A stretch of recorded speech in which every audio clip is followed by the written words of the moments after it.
Vijon rezistenca banorëve të Baksriollit, banorët kundërshtojnë punime që po kryen në zonë. Luciana Kokaj, protestuese në Baksriol, shpreh se prokuroria e Shkodrës vazhdon të flejë gjumë mbi dosjen tonë. Ajo kërkoi bashkimin e shqiptarëve për të kërkuar drejtësi, pasi sipas saj problemi i pronave nuk është vetëm në Rjoll, por për secilin shqiptar.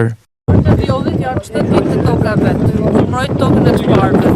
Pavarësisht rezistencë policisë, pavarësisht padrejtësisë institucioneve, ne jena këtu që këtu është të vejë. Nuk kena për të shumë asnjë. Nuk vazhdoni të ndërtoni resortin me policën e shtetit. Nuk ka për të aksu askush. Prokuroria e Shkodrës vazhdon të fjetë gjumë mbi dosjet tona, ndërkohë që duhet i kishte dhënë gas me dhënë drejtim çështjes, me dhënë drejtën e vetë popullit. Se për të paguar të taksat e shqiptarëve. Policia e shtetit që paguon të taksat tona, duhet të jetë për ta mbrojtur neve dhe për ta dhënë drejtën, jo për të mbrojtur krimin këto. Një falsifikim letrash është krimi.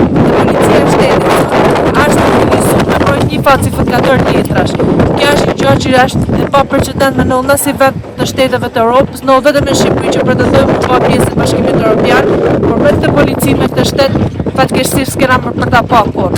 Nëse policia e shtetit, prokuroria, drejtësia nuk funksionon si duhet, ne do jena në vendumra.